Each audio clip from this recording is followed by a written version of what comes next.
What is a slash chord? No, not the guitar player Slash. It's those chords you see that look like this on some sheet music. How do they work? How do you play them? What do they mean?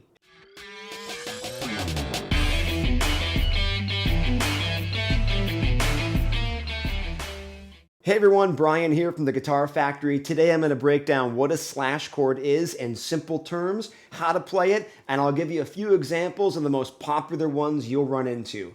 A slash chord is basically what they call an inversion, and that word inversion is just simply a different order of notes. When you see a slash chord, it shows up like this in sheet music, where you have one letter, a slash line, and then another letter right next to it. The letter that's first is the chord that this is all based around. The letter that comes after the slash is the note that they want you to play in the bass. So typically if you have a D chord, your bass note is the D, or what's called the root note. But in the slash chord situation, they want you to play a D chord, but to place an F sharp in the bass. That's why it can also be referred to as an inversion, because the order of notes has been inverted and different from the D being the lowest tone you hear. So what is the purpose of having a slash chord and having a different note in the bass?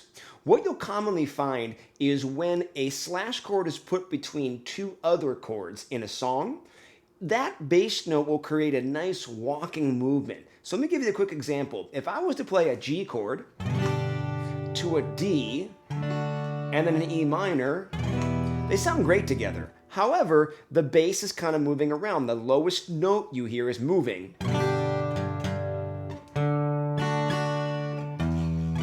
And it kind of jumps all around as far as distance. However, if we were to put a D slash F sharp in between, instead of just a plain D, listen how the bass note will move really smoothly to the E minor. Here's the G, here's a D slash F sharp to an E minor.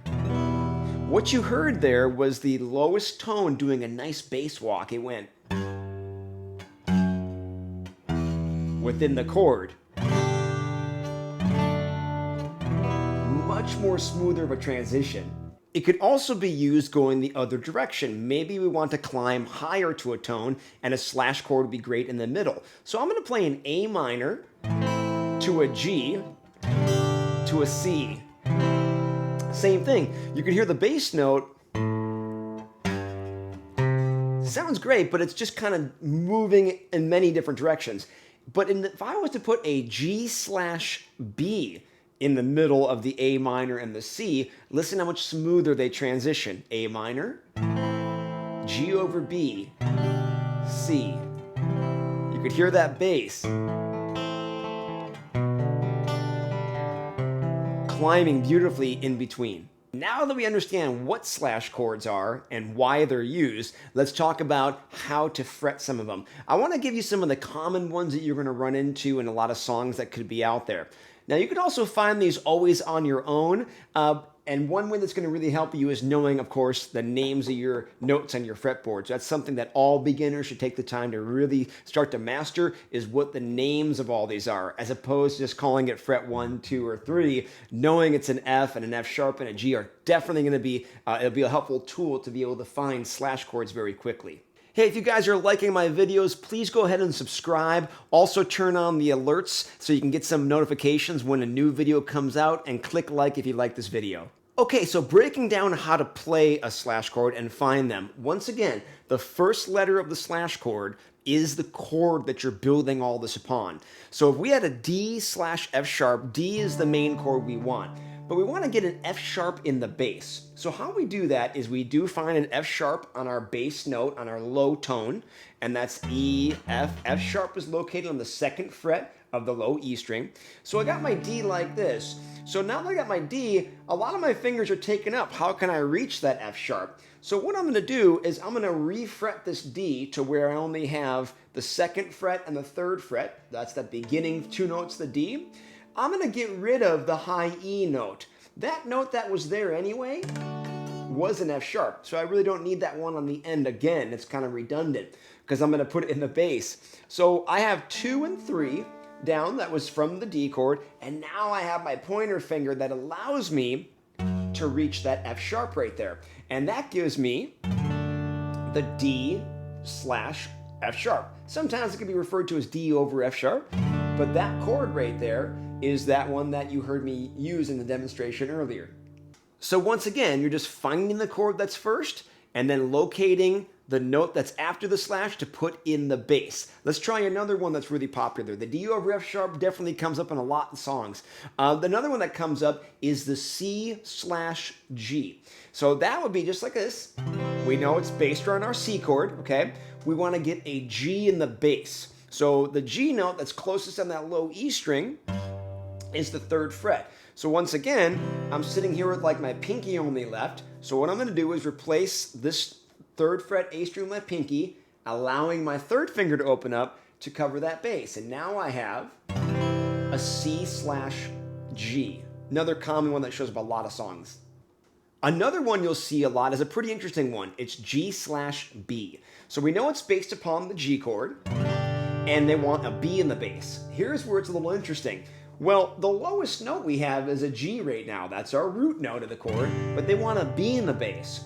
So what we're going to do is we're going to actually just eliminate that G, and the second note that was already in our G chord is the B.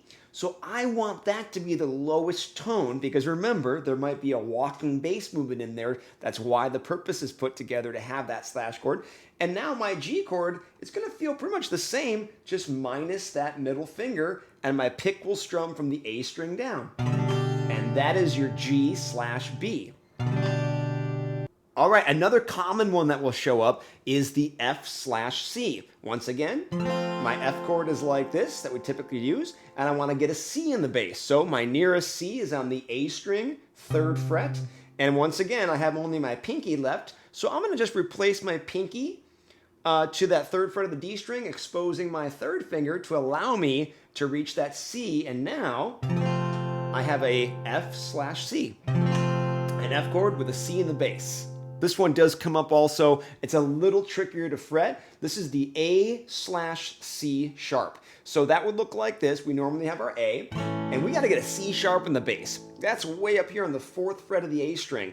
To reach that with these 3 fingers already down is a little tricky. So what we want to do is let's just bar that A chord, and I'll put my ring finger on the 4th fret of the A string, giving my C sharp, and now I have that A slash C sharp. A little trickier because you really got to make sure your fingers are arched to make sure all those notes are ringing clear. But that's another great one that shows up in a lot of songs, creating a moving bass line. So once again, you guys, slash chords is a great way to transition from chord to chord, having a smoother sound because that bass is moving on there. If for some reason you're ever playing a song that a slash chord comes up and you can't figure it out, just remember the first letter is the chord it's all based upon. So if you just play that chord, you can still get through the song. Hey guys, hope that was helpful in understanding what a slash chord is and how to fret a few of the most popular ones that we'll probably run into in most songs. If you guys, again, want to check out a full guitar course, go over and check out theguitarfactoryoc.com. It's a full guitar course that will take you through 4 levels, making sure that you have all your fundamentals, techniques down as you go through it. And you'll also be able to reach me if there's any questions or comments. Go ahead and put it in the description below and I'll get back to you.